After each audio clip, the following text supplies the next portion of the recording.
మనం తిరుమలకు తరచూ వెళ్తూ ఉంటాం.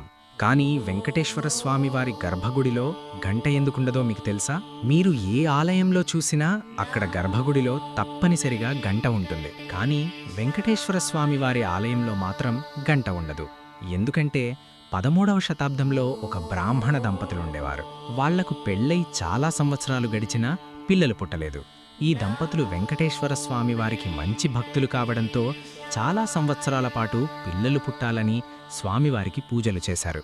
అయితే ఒకరోజు వెంకటేశ్వర స్వామి ఆ అమ్మాయి కలలోకి వచ్చి, నా గర్భగుడిలో ఉండే బంగారు గంటను మింగేయ్, అప్పుడు నీకు తప్పకుండా సంతానం కలుగుతుంది అని చెప్తాడు. కానీ విచిత్రంగా స్వామివారు కలలోకి వచ్చిన అదే రోజున ఆ అమ్మాయికి గంటను మింగేసినట్టు కల వస్తుంది. ఆ తరువాత రోజు స్వామివారి గర్భగుడిలోకి వెళ్లి చూసేసరికి ఆ గంట కనిపించలేదు. అదే రోజు స్వయంగా వెంకటేశ్వర స్వామి ఆ పూజారుల కలలోకి వచ్చి, ఆ గంట చేరాల్సిన చోటికే చేరిందిలే, కంగారు పడాల్సిన అవసరం లేదు అని చెప్తాడు. తీరా చూస్తే ఆ బ్రాహ్మణ దంపతులకు ఒక మగపిల్లాడు పుట్టాడు. అతడే వేదాంత దేశిక. ఫ్రెండ్స్, గోవిందా గోవిందా అని కామెంట్ చేయండి.